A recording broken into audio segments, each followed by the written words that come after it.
All right, we're going to go big picture tonight with 49ers Intel. We're going to zoom out. We're going to take a look at where this team excelled last season, where it languished, maybe just a little bit, and how they can pick up some of the slack that ultimately cost them a Super Bowl. And we're going to apply it to what we're seeing in training camp. A very interesting first day with pads today because the 49ers defense definitely had the upper hand over Brock Purdy and the offense. And I put Fred Warner's defense in the title because at the start of every training camp, before the first team rep, so the first 11 on 11 rep, it's Fred Warner who starts yapping. Fred Warner's he's the ringleader on that defense. He's the antagonizer. You probably won't hear Nick Bosa doing too much yelling. He might mumble a little bit. He's much more soft-spoken. But remember a couple years ago when there was that big fight in training camp? It was Brandon Ayuk. He'd gotten so pissed off because Fred Warner had been getting under his skin for a couple weeks that Brandon Ayuk, all of a sudden, he wanted to fight him. Well, Fred Warner, before that first team rep of every single training camp, he starts barking at the center. It's what the chess match usually is, right? The cerebral chess match between middle linebacker and center.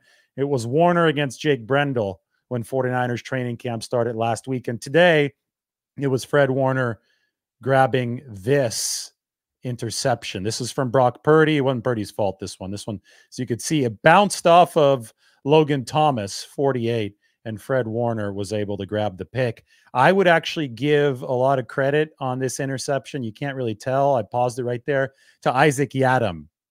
You can see Isaac Yiadom is a strong cornerback, big wiry frame. Isaac Yiadom actually made that contact right at the point of catch or attempted catch with Logan Thomas that bounced the ball up in the air, and Fred Warner was able to notch the interception. Anyway, Warner's a talker out there during training camp. He gets guys motivated, and he is the leader. He's the guy with the radio in his helmet of a defensive unit that did regress last season. And I talk about big picture stuff. Well, the 49ers defense was the number one, or the 49ers offense was the number one unit in the NFL last season. The defense does not have the same claim to fame. In fact, I've got to take away this text title at the bottom of the screen so that you can actually see where the defense ranked. Number 10 in the league last year. If you look at the XY axis up here, this zooms in onto defensive efficiency. X axis is drop back EPA per play allowed. So the better pass defenses are further to the right. Y-axis is rush EPA per play allowed, so better run defenses are higher up. You can see the 49ers bottom right, decent pass defense. They had a bad run defense last year. If you look at where this team was in the aggregate, this is offense and defense in the team tier model. The 49ers are over here at the right. They're the only tier one team in football, but the offense is on the x-axis. So the offense has the 49ers outperforming the rest of the league. Defensively, there are 9 teams ahead of the 49ers, 9 teams above them in this graph. Imagine how unbeatable the 49ers would have been had their defense stayed a top 5 unit last season. They would have been up here. It would have been a lot harder to beat them, and it took the Chiefs overtime to beat the 49ers, even though their defense ranked number 10 in the league last season. They would have been up here if 2 seasons ago, or really 2019 was the number 2 defense. In 2022, the 49ers, I believe, ended up number 1 in EPA defensively. If they would have paired that defense with the 2023 offense, you'd have them way up here. And then I think you could firmly, confidently say that the 49ers would beat anybody on any given day, no matter the circumstances. I mean, that would be a superstar, all-star team without much of a weakness on offense or defense. Unfortunately, though, the defense did slip to that number 10 ranking in 2022 or 2023. And the reason that I bring that up right now is, well, the 49ers defense had a good practice today. It was the first day with pads. I don't think there's much reason to worry about Brock Purdy or the offense at all. I mean, this Purdy is solid. I think that what we've seen over a season and a half with him, either when he was thrown into the fire right out of bed against Miami in 2022 and then what he did after that versus the recovery from the elbow surgery last year to deliver the #1 quarterback efficiency in the league, and then the way that he bounced back in the playoffs from some rough stretches against the Packers and the Lions to lead the 49ers roaring back in the NFC Championship game. In my mind, Brock Purdy is a proven commodity, and I think that in the 49ers' mind, he is as well. When we look at this training camp, I think it's really important to look at this through the big picture lens of the 49ers defense slipped to number 10 last year. We are evaluating this training camp as the #1 49ers offense, trying to maintain its rank, trying to do the work to stay at the spot that it already earned last year, versus a defense that has changed coordinators. They went from Steve Wilks to Nick Sorensen, with obviously a new coach in the mix as well with Brandon Staley, a defense that has changed coordinators and is trying its darndest right now to get back to where it was prior to that 2023 season. And if the 49ers can find balance the way that they saw in 2022, or, even I would say 2019, when the offense is much better now, but in 2019 it was a top 6 offense. They could find that kind of balance, they could be further into the top right of this balance graph. And stuff like this, I think, is very, very correlated with being able to go out, kick the door down, and win the Super Bowl. So that's what this show is about. We're going to talk about what happened at practice, what's happening so far at camp, what we can expect over the next couple days before the day off on Thursday. We're going to roll up our sleeves and talk about the 49ers defensive battle against their offense. And, it's not just happening Fred Warner against Brock Purdy. I mean, I get it. Those are the two chess grandmasters. They're the guys making the different moves on the field to make sure that there's a strategic advantage for their side. Those are the two guys with the radios in their helmets. But it's also happening in these proxy battles. Renardo Green against Jawan Jennings today. That's awesome, because you've got Renardo Green, who was known as one of the scrappiest players in the entire ACC, led the ACC in pass breakups, went toe-to-toe with first-round caliber NFL receivers, including Ricky Pearsall, went toe-to-toe with Malik Neighbors, went toe-to-toe with Brian Thomas Jr. He's a rookie. He might be a little skinny right now. He's obviously still needs to be in that NFL weight room. He needs to add, I think, a little bit more strength for this level, just a little bit more, not all that much. But he's going up against a naturally strong receiver in practice in Jawan Jennings, the guy who's been a bully. I mean, again, dogfight. We're seeing it happen at practice. We saw it happen in the red zone today. That's a hell of a matchup. Left guard, the 49ers need better pass protection from Aaron Banks this year. He's up against Javon Hargrave, who's as good of a pass rushing technique as there is in this division now. I mean, Aaron Donald's gone. Aaron Donald's retired. I think Javon Hargrave is one of the better 3 technique pass rushers in the NFL. Well, today on one of the Brock Purdy interceptions, we saw Hargrave blow past Aaron Banks. That's the kind of stuff that you hope iron sharpens iron if you're the 49ers over the course of training camp. If that offensive line gets to work against Hargrave, they get to work against Malik Collins, who we'll hear from Malik here in a little bit. He spoke to the media today.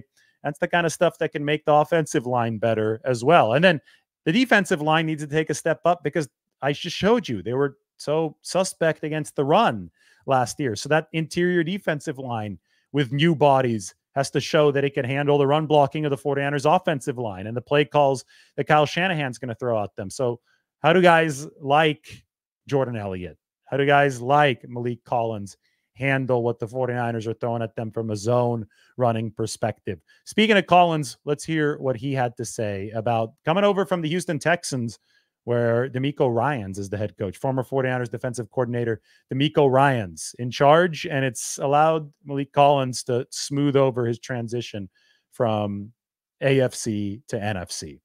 I've been waiting to play for since I came out. I thought I was going to go to Detroit when I first came out and play for him. We had a good draft meeting, but it's somebody I've been eager to learn from. I mean, he's on it. He's on it. So just learning from him has been great. Crossover is there between what the 49ers are asking you to do and what you did with Houston, given the fact that Nico's staff was here before. it's been like the exact same verbiage and everything. There's a lot of crossover. I mean, I've been close with some players that play for him in the past. So Kerry Hodder, somebody that played for him in the past. He came over to Houston last year, and he basically told me exactly how it was. And then Javon as well. Just seeing those two guys and what they say about Chris, and it come into meetings and it's the exact same. The intensity, the attention to detail, and it's something I'm thrilled to see how this year goes with it.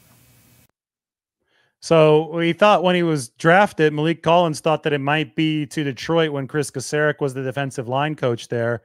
Obviously, that didn't end up working out. Malik Collins found his way to Houston, and then Houston traded Malik Collins to the 49ers after the 49ers cut Eric Armstead. They needed to fill that spot. Eric Armstead was a really important piece of this defensive line. Obviously, the injury issues had prevented him from playing in those 13 games of the past 2 years. So San Francisco needed a new player at that spot who they would feel would be more durable than Eric Armstead, and obviously at a better price point because Eric was unwilling to take the price cut that the 49ers proposed. So Malik Collins was the chosen one in that regard. They've got him under contract for 2 more seasons. And, you know, when we look at the roster and we see, well, you see my depth charts and you see all the teal, that means new players for the 49ers on the defensive side of the ball, especially in the defensive line. There's a whole lot of teal there.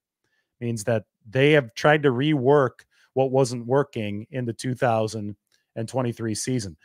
From a run defense perspective, today was the first day where guys could finally start thudding opposing running backs up. So it was really foolish to try to judge the run defense over 3 or 4 practices without pads, because there, all you have to do is touch the guy and the play is technically over.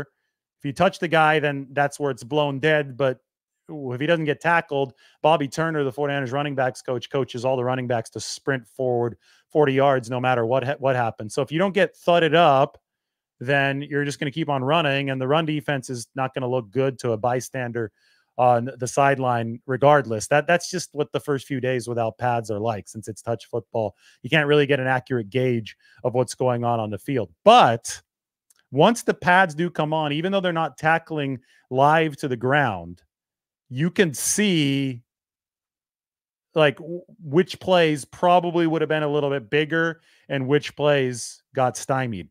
The first portion of 49ers practice today in the team drills was their install the run portion. So Kyle Shanahan was basing everything around the run game. And it did seem like the 49ers with Jordan Mason and Elijah Mitchell were having some success on the ground. Christian McCaffrey had the scheduled day off today. That's one thing that we do need to talk about from the offense. You talk about spelling McCaffrey, making sure that you have depth behind him, not just at the running back 2 spot, but at a running back 3 spot that you truly trust. Well, Jordan Mason seems to be pulling closer to Elijah Mitchell in terms of trust for that running back 2 spot. He's getting a lot of first team action on the days that Christian is sidelined. And to me, that's significant because Elijah's gotten hurt a lot over the course of his NFL career. He's been around since 2021, so 3 seasons now. Christian's usage is through the roof. I mean, there's a whole campaign online to try to ease Christian McCaffrey's workload. But oftentimes the 49ers run themselves into a situation where Shanahan would probably want to lessen McCaffrey's workload. But if Elijah Mitchell is banged up, and that's been the case in the past, and he doesn't fully trust somebody like Jordan Mason in pass protection, he doesn't trust him with all 3 or 4 phases of the game that a running back needs to deliver in, then Shanahan ends up just sticking with Christian McCaffrey. And we know that these are long marathon sessions of seasons. So it's really important to have multiple options who you fully trust to run the entire route tree, the full playbook that Christian McCaffrey can do with full trust, because otherwise Shanahan is not going to have enough belief and enough trust to plug and play the backup linebackers into the mix. So important that you have all the boxes checked. And I think with Jordan Mason, he'd entered the league as a more one-dimensional running back. He entered the league as a closer. That's when Christian called him Mariano Rivera. a couple seasons ago in that 2022 season. He came in to pitch the ninth inning. He came in to run people over, make people or encourage them to make business decisions. As Trent Williams joked, safeties didn't want to get in front of Jordan Mason because he was running like a bull in a china shop. But there were some liabilities. He didn't catch the ball as well coming out of the backfield, and he didn't block. He didn't pass protect as well as you would want him to. So the big issue was that the 49ers could put Mason in when they just needed to grind some meat at the end of these games, but they didn't want to put him into the standard package earlier in games when Christian McCaffrey was in and you were still thinking about passing the ball more often and you had to run the full breadth of the offense. They didn't want to go that far because they didn't fully trust him to execute all of the adaptable, versatile tasks that Christian McCaffrey could execute. So when that, it's like a blessing and a curse.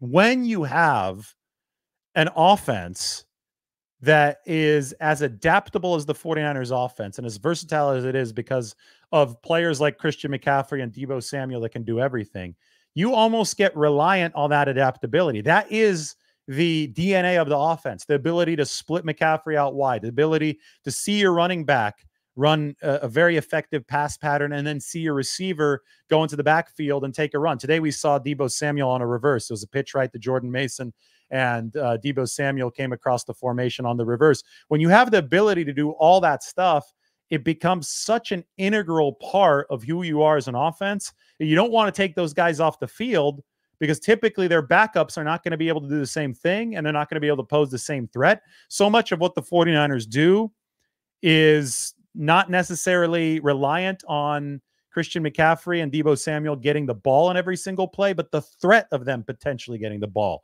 on every single play. So if Deebo's lined up out wide, the thought that he might run a reverse is planted in the defense's head, and they're a little more guarded against that. They have to dedicate some mental willpower to potentially stopping a reverse. If Christian McCaffrey's in the backfield, they have to think about him running an angle route.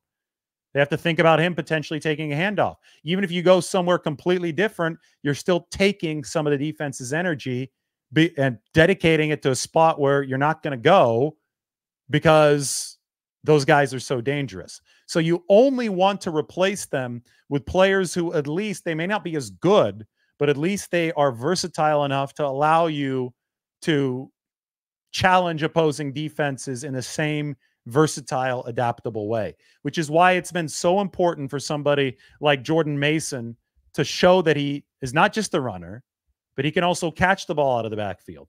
He can also block when he needs the block and pass protection.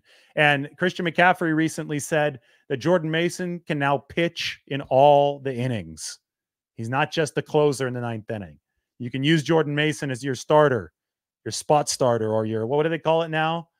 The first inning when they bring somebody out in baseball, and all analytics people talk about it. When the pitcher just has to pitch the first three outs, it always seemed kind of weird to me. I think the A's did it a lot. I don't know if they still do. The opener. So Jordan Mason can be your opener. Jordan Mason can be your longer term starter. You can get 5 innings out of him. Maybe you get 6 innings if you need it out of him. Jordan Mason could be your middle relief. Jordan Mason can be your setup man, and he could also be your closer. His skill set has now grown enough to be able to do all those things. So anyway, we talk about the offense against the defense of this practice. The first period of practice, Christian McCaffrey today had the day off, and it was Mason and Mitchell who were running, and it was the 49ers run install period. And talking to Kyle Shanahan after practice, he was really happy. He thought the offense actually had the upper hand in the run install period, and that was with Mason and that was with Mitchell at running back. So look out for that. Also, we have to mention Isaac Guerendo is going to be out for a few weeks with the hamstring, so the 49ers aren't going to be at full strength at that running back position. But you could also look at Patrick Taylor Jr. It's going to be tougher for him to make the roster. He's a free agent they picked up from Green Bay. Speaking of that, he's a really good pass protector. He's the tallest running back they've had in a while at 6'2". And then they've got Cody Schrader. And Cody Schrader is the undrafted free agent out of Missouri, who I think is a really good player. It's just that they're 2 clear-cut favorites to be McCaffrey's direct backup, and that's obviously Elijah Mitchell and Jordan Mason. That was the portion of practice where the 49ers offense had the upper hand today.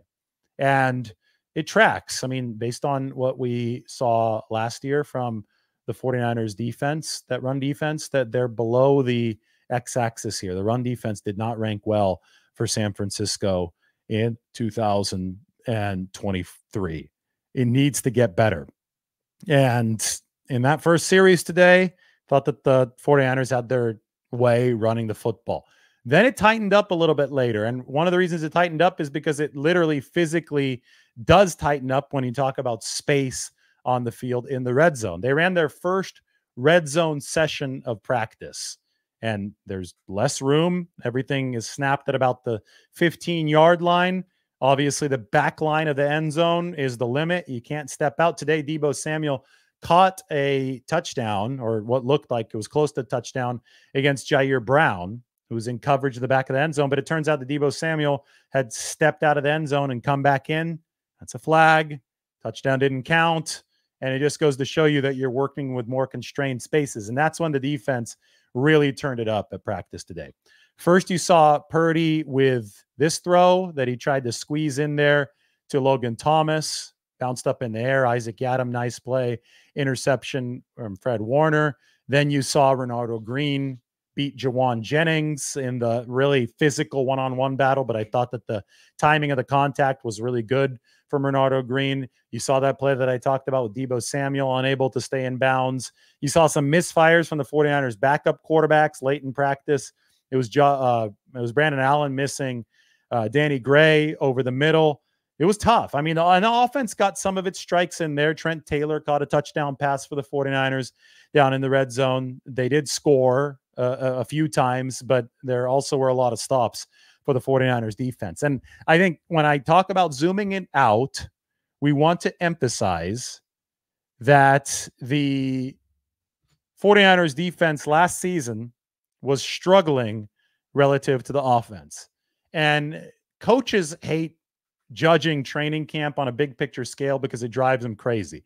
If they say that their defense is playing well, they'll say, well, our offense could be better. And if they say that their offense is playing well, they'll say that the defense can be better because the offense is playing the defense. But from a neutral observer's standpoint, if you're the 49ers, I think that you like the defense showing some life against an offense that's already established itself as the number one unit in the league. Mike said that he had some video of the Renardo Green Jennings play that I'm talking about, and he indeed has that video. So we're going to play this right now just so you can see the dogfight itself. There it is. Look at that coverage from Renardo Green, and he's fired up. We can even watch this again. Look at this. Is beautiful. This is absolutely beautiful.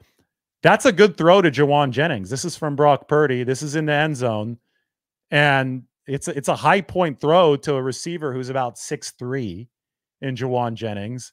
And Renardo Green, who's not 6'3", skies up to high point that football alongside Jawan Jennings.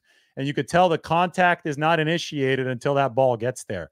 That is, I mean, these are awesome ball skills.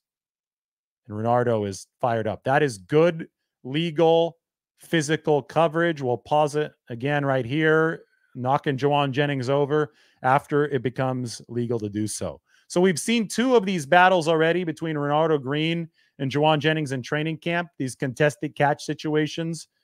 The first one a couple days ago, Jawan Jennings won. The one in the red zone today, Renardo Green won. That's the 49ers' second-round rookie out of Florida State. Good-looking player. He led the ACC with 13 pass breakups. I talked about the good receivers that he went against. Twice he went against the duo of Malik Neighbors and Brian Thomas Jr., who both became first-round picks in this past draft out of LSU. Twice Florida State beat LSU. They had a feisty defense. They also had Tatum Bethune, a linebacker the 49ers drafted out of Florida State, who's fighting to make this team. He was a 7th-round pick. Renardo was going to make this team as a 2nd-round pick. But he shut down those guys out of LSU, especially Neighbors. Neighbors had probably his worst college game against Renardo Green. And then he went to Florida, and they played against their in-state arch rivals, and he faced Ricky Pearsall. And Ricky Pearsall didn't have a great game. Now, Pearsall's with the Niners now. One thing about Pearsall, he didn't have very good quarterback play in college, especially when he had to face Renardo Green. It was trouble for the Gators. I think they went through 4 QBs last season, which is one reason why the 49ers probably were able to see Pearsall fall to them. They were able to grab him at number 31, a guy with his athletic profile. Pearsall's relative athletic score is awesome. His movement ability is really good. He's back at practice today. Smooth operator. A guy with that kind of pedigree, I think, would normally go a little bit higher in the first round, but he didn't have the statistics this last season, I think, to fully warrant that. And the main reason he didn't have the statistics is because the quarterback situation was so unsettled at Florida State. But one more time, you could hang this coverage up in the Louvre. This is Renardo Green getting the job done against Jawan Jennings. The two dogs on the 49ers team. They got a lot of dogs, but two of those guys, they're both very, very feisty players. They like adding some violence into their game. They both play bigger than their measurables. Even though Jawan is obviously not a small guy at 6'2" or 6'3", I feel that he plays like a 6'5" receiver. And as you could see there, Renardo Green stepped up, puffed out his chest, and played like a 6'5" corner against Jawan Jennings. Other battles that we saw, I mean, I mentioned Warner. I talked about the Javon Hargrave, Aaron Banks situation. We should talk about the edge rushers. That's one area where the 49ers defense has had a distinct advantage, where the offense absolutely needs Nick. Well, they need Trent Williams back to fend off Nick Bosa, because Bosa's doing what he wants against the tackles.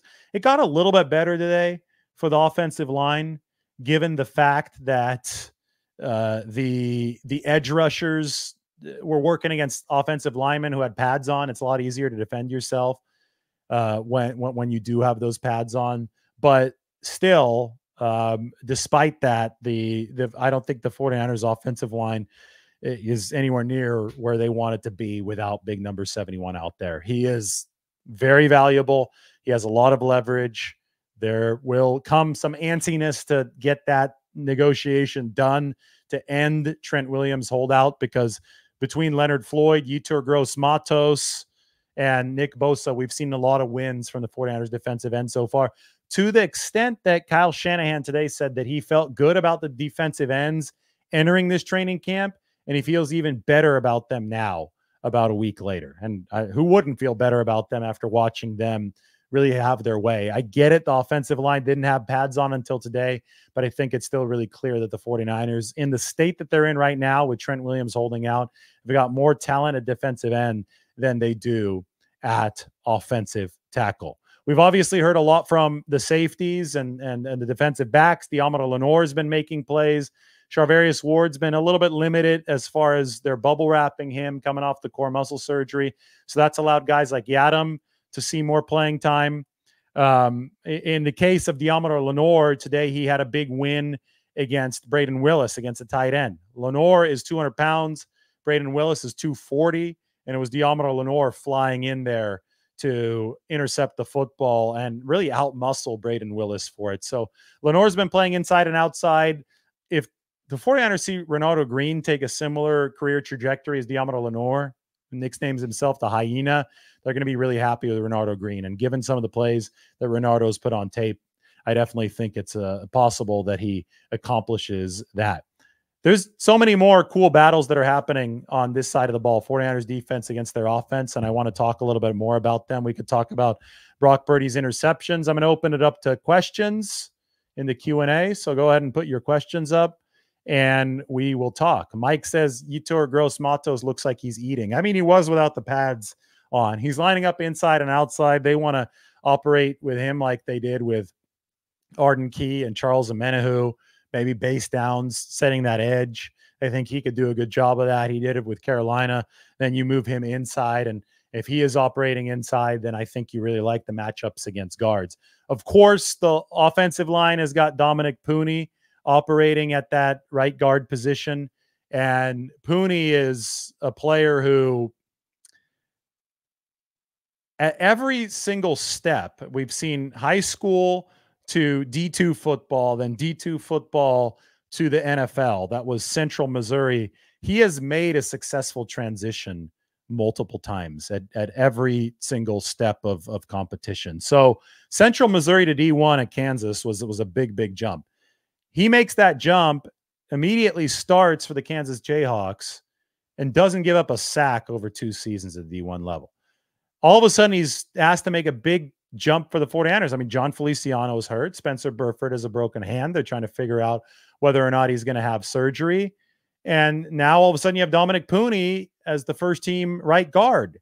So he's going to have to work against Yetur Gross-Matos. He got a little bit of that in today. He's going to have to work against some of these defensive tackles, maybe even Javon Hargrave. It's going to be trial by fire for a guy up front like Dominic Purdy. Another one of those big battles that we're seeing here between offense and defense. Another point from Mike. If they hit on both Yetur Gross-Matos and Leonard Floyd, who I think it's impossible to not hit on. I mean, Leonard Floyd has delivered some of the most consistent football that you'll see in the league over the course of the past 4 years. He's got 10 sacks, 10 sacks, 10 sacks, 10 sacks. He's played in 108 games. The definition of and the epitome of somebody who's just a stable force. Is he in his 30s now? Yes, he is. Do careers eventually come to an end? Yes, they do. Has Leonard Floyd showed any real sign of slowing down? No, he hasn't. And, you know, you look at his body type, it always amazes me when I walk by Leonard. He's built like a wide receiver. I mean, he's got the 6'5" frame. He's long. I don't want to say slim, but he's slimmer than most defensive linemen that you're used to. He's a lot slimmer than Nick Bosa. Bosa's going to be near the 270s.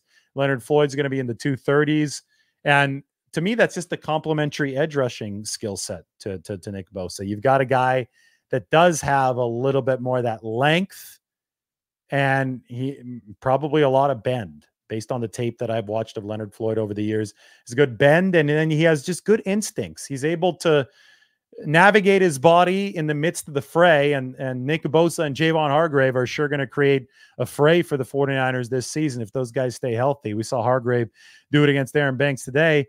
To the point where there's a big mess, the pocket's broken. If you're Leonard Floyd, you need to learn how to bounce off your blocker. If he's still blocking you, you need to clean up. Clean up sacks are a skill that he has mastered over the course of the past several seasons, and the 49ers have that on their team right now. John asks, how long can Isaac Guerendo afford to be out before Cody Schrader usurps him?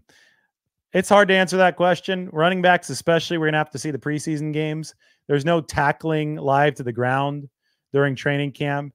I don't know what's happening in the meeting room. I'm assuming that Cody Schrader can still be in that meeting room, though, and that's really important to being able to hold your position in roster battles, because it's not only about what you do in limited reps on the field, it's about how you're processing stuff off the field. I will say that a linebacker position is just so important to at the running back position. It's just so important to show consistency day in and day out. You got to impress Bobby Turner with your effort. You've got to impress him with your pass blocking ability. You got to be able to impress him when the ball is not in your hands. That's route running, even if it's not being thrown to you. That's all stuff that the 49ers are going to notice. Will Cody Schrader seize his opportunity? I don't know, but we shall see. And Isaac Guerendo is probably going to be out for about 2 or 3 weeks.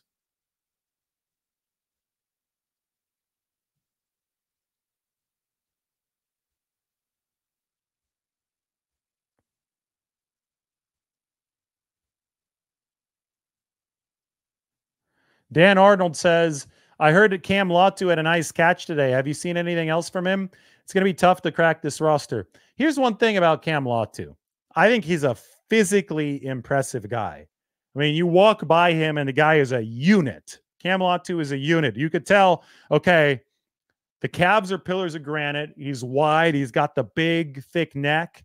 You say, well, this guy, if he puts his mind to it, he'll be able to block people. And I don't think that blocking is an issue at all for Cam Latu. I mean, he used to be a defensive end. Alabama moved him from defensive end to tight end. So you know that he knows and has the ability to win physical battles at the point of attack. So assuming that's taken care of with Cam Latu, it's then about catching the football, which is something that he didn't do there in training camp last year. He had several drops. That was the book on Cam Latu. he had 2 targets before this practice. They were both incompletions, but they weren't drops. They were Diameter Lenore pass breakup and a bad throw from Brandon Allen. Missed Cam Latu, just sailed it over his head the other day. So, you talk about when is he going to get his opportunity? Is he going to be able to capitalize on his opportunity? Can he build trust that, might have been a little bit afraid by the drops that he had last offseason? Quarterbacks remember that they know who to throw to. That's dependable. Would Cam Latu be able to shine enough in this training camp? That was the question moving forward to erase what happened last offseason out of people's memory. Today he caught a crosser and he turned up field and he ran for a little bit after he caught the crosser. Showed nice and soft hands. He caught a pass one-handed in the end zone during some of the drills before the team stuff started. So I haven't seen Cam Latu drop a pass yet this training camp, and that's progress over last year. Can he make the roster? Well, why don't we look at the roster to help answer your question? We're going to pop it open on the screen right here. There you go. The tight end position, I see it this way. I see it with the 49ers taking 4 tight ends. George Kittle's obviously one of them. I think Eric Saubert has the inside track to be another one of them. I think Braden Willis, who had a nice OTAs. Today, I didn't like Braden Willis getting out-muscled by Diameter Lenore, but I think that he also is on the inside track to grab a spot. Logan Thomas, when the 49ers first signed him, it was interesting to me because he had 55 catches for Washington last year. I think he's immediately the second best receiving tight end in the room for the 49ers. But the more that I look at this and the more I watch practice and talk to people, the more I realize that blocking is the number one thing for these 49ers tight ends. I already knew that, but I also am not sure how up to speed Logan Thomas is on that portion of the game. I know they're working hard with him to get him acclimated to all this blocking that tight ends have to do. And he's got time. There's still over a month to go before the roster cut down. But that's a battle, and that's some training that Logan Thomas is going to have to succeed through. Otherwise, Cam Latu, if he's the better blocker and an improving receiver, will have an edge over Logan Thomas to make this 53-man roster. So it's going to be tough to make the roster. I get it. And Dan Arnold said that in his question. But I think we still have a long way to go in camp to see how well-versed and how balanced these players are.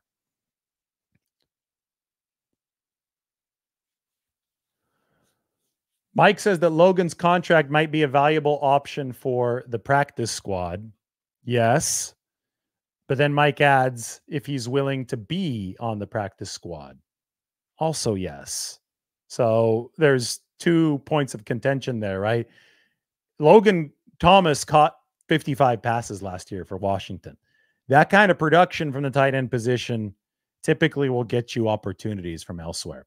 Now, obviously, there was availability for Logan Thomas when the 49ers were able to get him. He hadn't been signed yet.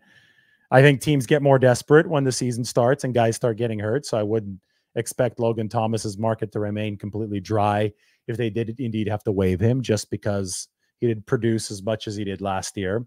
So you have to keep your eye on that, but there is a chance that the 49ers might be able to sneak him to that practice squad.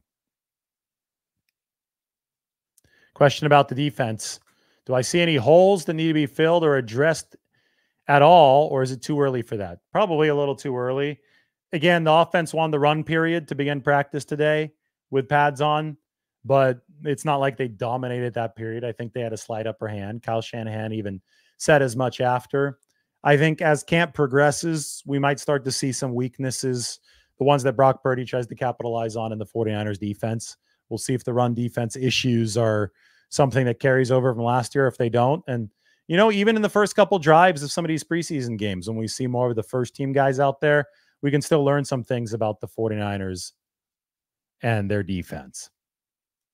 Will Winter start at linebacker? I don't think he's going to start to begin the season at linebacker. I think it's going to be Devondre Campbell, but maybe as the season progresses.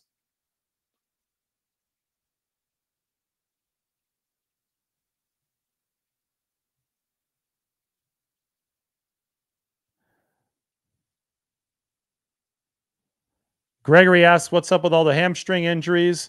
Any issues with the trainers in preseason training? Well, you'll notice that all the hamstring injuries happened to rookies, right? So Ricky Pearsall, he's back now from his. Jacob Cowing, that's a rookie as well. And then the third one, I guess not technically a rookie. Tay Martin's been around, but a younger player. Anyway, two of the three, two bona fide rookies. That to me is a sign that these guys are, and one of them happened away from the team facility to Ricky Pearsall. A lot of this tells me that, you've got to be ready for the NFL calendar. And sometimes you're going to see injuries from rookies like hamstrings early in their career before they figure out how to take care of their bodies for the different NFL level. There's longer spring practice, training camp starts sooner. All this and all that's got to be taken care of. I wouldn't blame it on the trainers or the fact that Ben Peterson left to the Atlanta Hawks.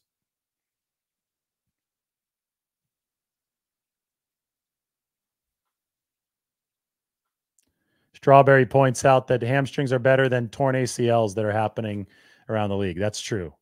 You got to knock on wood. You got to stay away from those ACLs. You'd rather deal with a hamstring strain.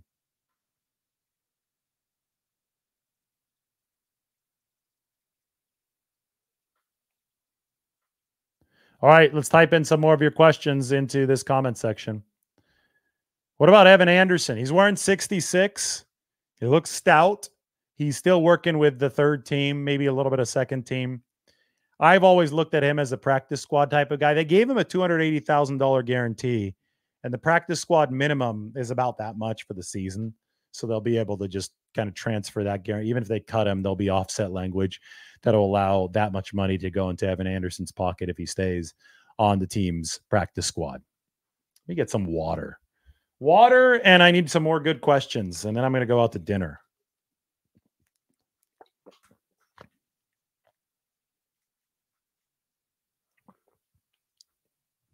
Does it seem like there are more vet days this year than previous years? Absolutely. There have been more games than ever before, though. We see the 17-game season. We see the fact that the 49ers have played these 20-game marathons in 3 straight seasons is, I think, extremely significant. It's 60 games in 3 seasons for guys that are veterans that already have a lot of mileage under their belts. So now you're saying, okay, in 2021, we went the distance. If you're the 49ers, you went all the way to the NFC Championship games. Not quite the distance, but you played a lot. You had to play wild card weekend as well. So it was a 20-game season. You go back in 2022 and you go all the way to that game against Philadelphia. You had to play a wild card game again in 2022. The Eagles had the bye. And then in 2023, you finally get the bye, but you have to play all the way to February in the Super Bowl. So you're putting big time mileage on all these players, especially the veterans. You've got to make sure that you keep them fresh. I think that's why you're seeing more veteran days off during training camp than before. We got a good video here that I got to play. Ricky Pearsall's return to practice today. Mike, I took this video, but Mike sent it to me. So I'm going to play it right now. Ricky Pearsall pancaked one of the 49ers wide receiver assistants by accident. It wasn't anything malicious, but it's funny to play. The assistant here might need a veteran day tomorrow. Ricky, a little excited. And I think it was Danny Gray. No, that's Malik Turner that was really pumped up after Ricky Pearsall comes off of the NFI list, returns to practice, and just flattens an assistant at practice. Everybody was okay. I'm assuming. If they were, then it's funny stuff. That's Ricky Pearsall at practice. Question here: who's the swing tackle? Brandon Parker. Brandon Parker is a former 3rd-round pick of the Raiders who's seen his last couple seasons completely torpedoed by injury issues. He's long, not as wide as I thought he'd be, but he looks like a long athletic tackle. If he could stay healthy, and it's a big if because the injuries have really befallen him over the past couple of years, he could be somebody that makes the roster. Right now, it seems that Jalen Moore is getting all of those initial reps for the 49ers behind Trent Williams, who is currently holding out.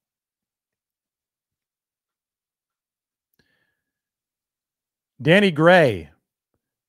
It is early. You think the light switched on? He's made a lot more intermediate catches than he has in the past. He looks focused.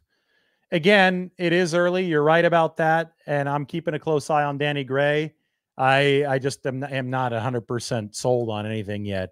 We're 5 practices into training camp. We are 7 subscribers away from 74,000. That's really cool. Let's put this up on the screen. 74K. Big milestone coming up. Then it's 75,000 soon after that. And then it's going to be 100,000. We shoot for a lot of goals. I know I put it up on the screen there. We're not quite there yet. We are, Mike says 7 away. So drop whatever you're doing if you have not subscribed yet. Every time, I only do this whenever we come close to a cool milestone. We've come close to a cool milestone. We got time to do it now. No breaking news. Hit the subscribe button. Hit the notification bell. Let's hit 74,000 on this show.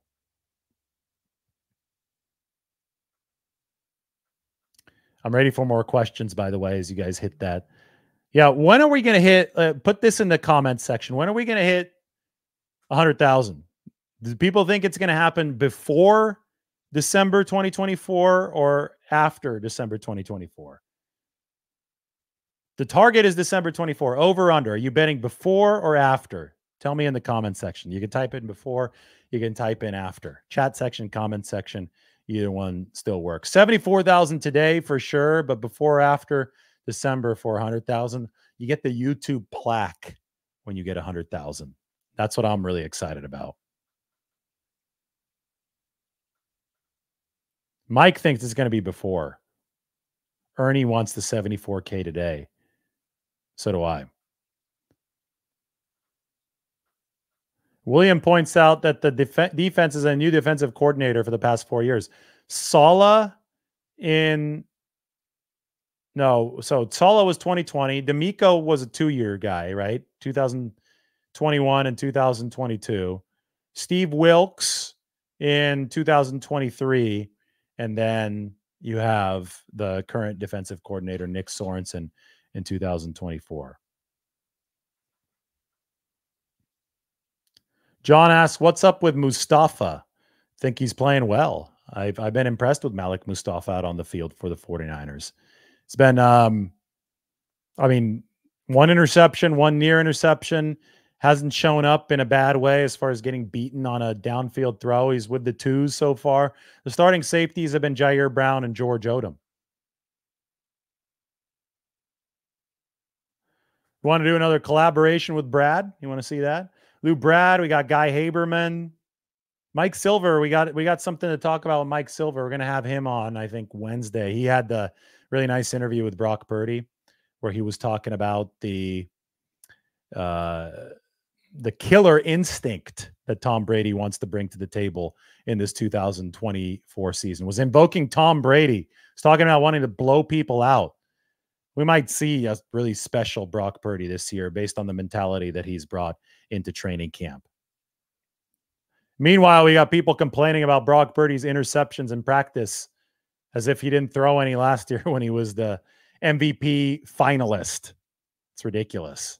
Absolutely ridiculous. I already made a whole video about that a little bit earlier.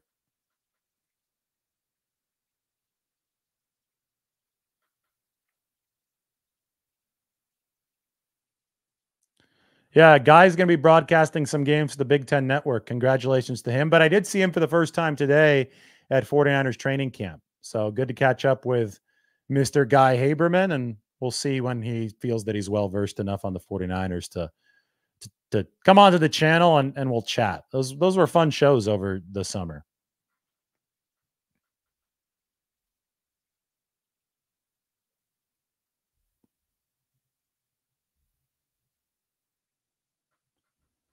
Jason Green, any concerns about the D-line? Well, let me tell you that there were concerns coming off of last season, which is why they've overhauled the unit. This right here is the defensive line. Again, I said at the start of the show, the teal represents a new free agent that the 49ers picked up. The Green is a new rookie that they picked up. They've overhauled this unit. They've replaced about 50% of the unit. So it's one of those things where, yes, there are concerns because they were number 26 in run defense. They were a little weak on the edge rush opposite Nick Bosa. They picked up Chase Young through a trade. There were effort issues in the postseason. So they've overhauled the unit. Naturally, there are going to be concerns heading into the next season, but you would hope that the investments they made and the replacements that they made are going to address the problems and the concerns that they had. Thank you to Gregory. That's awesome. It's going to help pay for the burrito that I'm about to go have. Thanks, man. Anybody else want to donate to the food fund? Be great. We're going to be going out to probably Taqueria Cancun. Post-game collaborations with Brad. That would be cool. I have to write post-game. So I do my instant reaction video in the hallway of the stadium, and maybe something from the field, and then I got to take a little time to write, and then I head out there to that longer show. And then sometimes these games are primetime games, so it's late at night. So it's always a balancing act late at night, but we will take your feedback into consideration.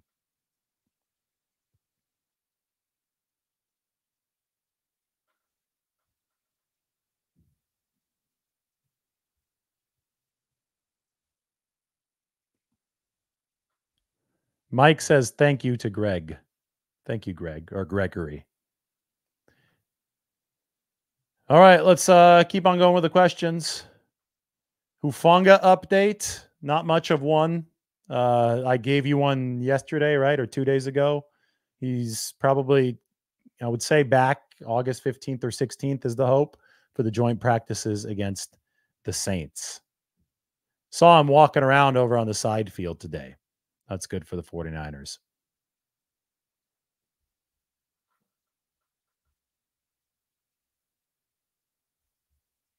All right, a couple more good questions. I'm getting hungry.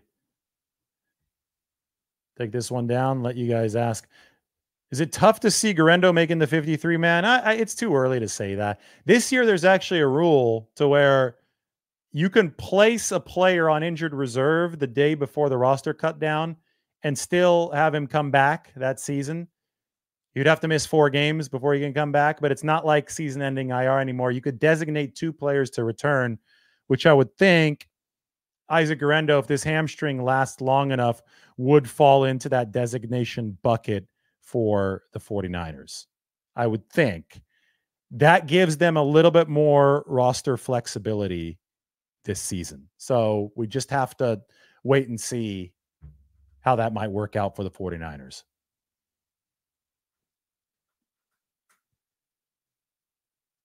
Thank you.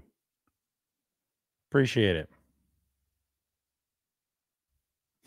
They should sponsor me. That'd be funny.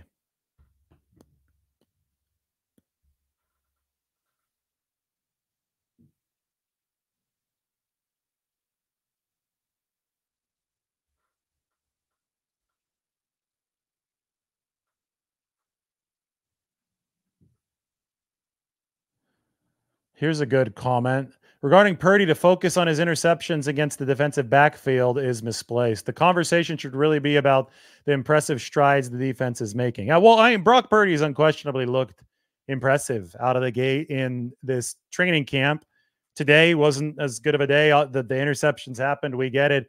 When we go through the interceptions individually, we see guys making plays.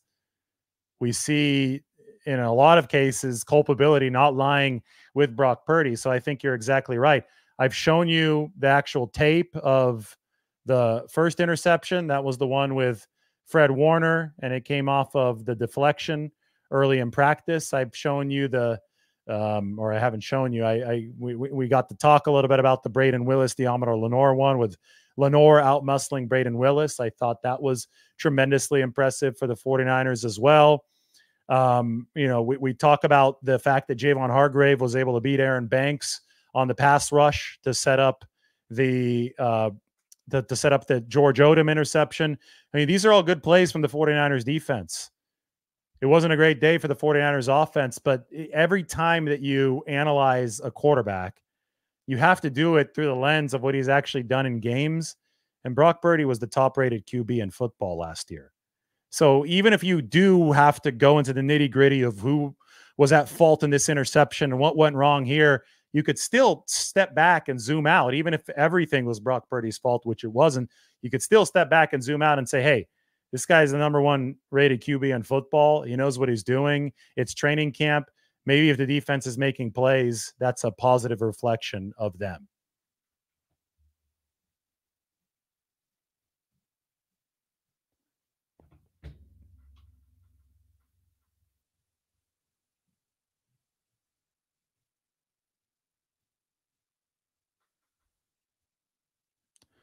Any word on Sorensen and the job that he's doing?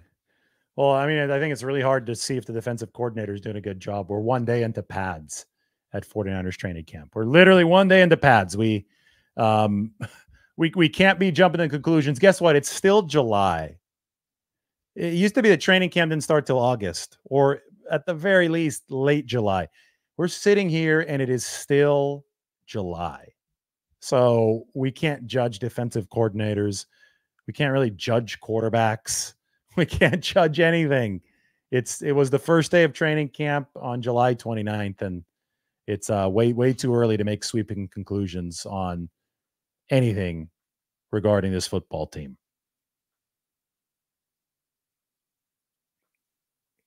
Mason's had his chance the last couple of years. He's just had to develop and diversify his game, which he's really done. He's impressed the 49ers in that regard.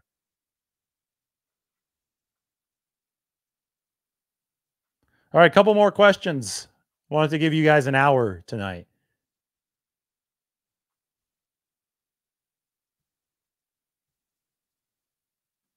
Is anyone playing second and third team at fullback? I think the backup fullback seems to be Braden Willis. 49ers used to do a similar thing with Ross Dwelly, move him from tight end to be that second fullback whenever Kyle Juszczyk wasn't on the team. They definitely don't have a third team guy at that position, though. It's Juszczyk and Braden Willis. If Purdy has an average season statistically, does it change his contract talks? Of course it does. It's all about performance. Of course it does. So I do everything assuming that Brock Purdy is going to put the same type of stuff on tape that he's already put on tape because he deserves the benefit of the doubt. That's what I talk about, the 60 million and everything. But if it's a mediocre season, yeah, you go back to the drawing board with the initial parameters in that situation. That's why the whole terminology of contract year is such a hot button issue because, yeah, in a contract year, a lot of parameters for the contract are determined through performance in that contract year.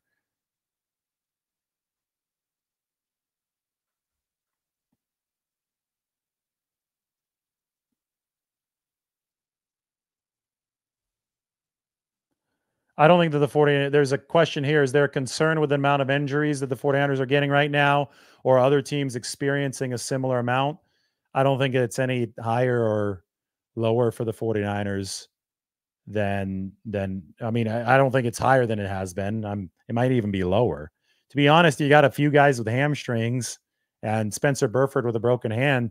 I remember entering training camp the last couple of years, and the 49ers had this 15-player laundry list of injuries that they were dealing with. So I really don't think that there's anything to be alarmed at right now. I think that you're right on par, maybe even a bit lower for the 49ers. Mike points out that hamstring injuries are common in rookies due to NFL combine training. That's a decent point. All right, 59 minutes, just under an hour. I think that's a perfect length. Everybody, thank you for joining. It's cool talking about that back and forth, the battle, the big picture view of 49ers offense against the 49ers defense. We'll talk to everybody soon.